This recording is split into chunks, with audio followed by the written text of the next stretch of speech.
Thank you, Deputy Speaker. It's very pleasing to hear the member for Fenner's contribution during this debate, talking about Robert Menzies' Forgotten People speeches. So I hope the member for Fenner reads that, studies it, and maybe, Deputy Speaker, he may learn something that can come and make a valuable contribution to this House, other than some of the rants that we hear.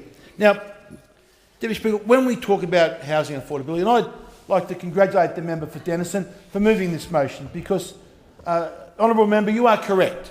We do have an issue in this country with housing affordability and housing. Absolutely right.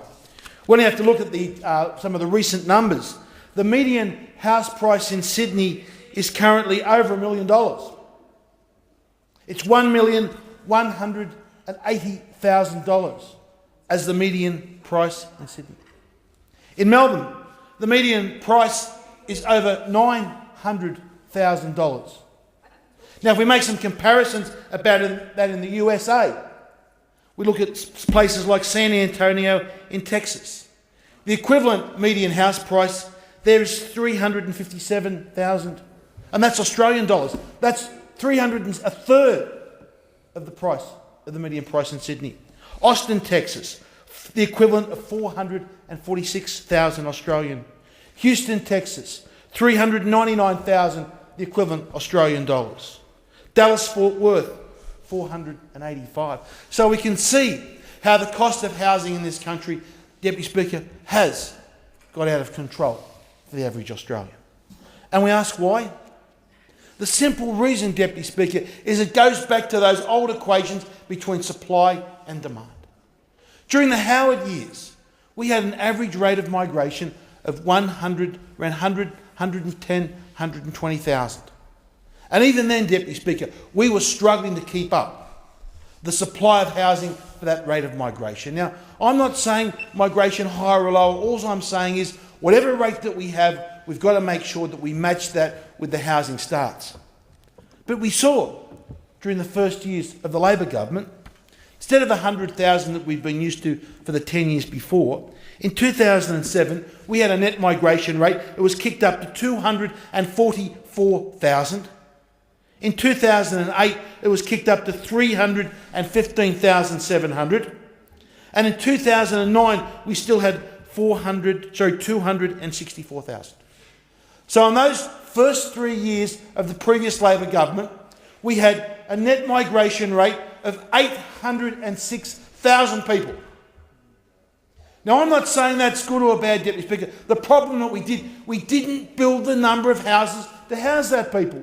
You cannot have a rate of 800,000 people, a net migration rate over 3 years, without the number of housing starts. And that is what has happened. And we have seen prices explode across the nation.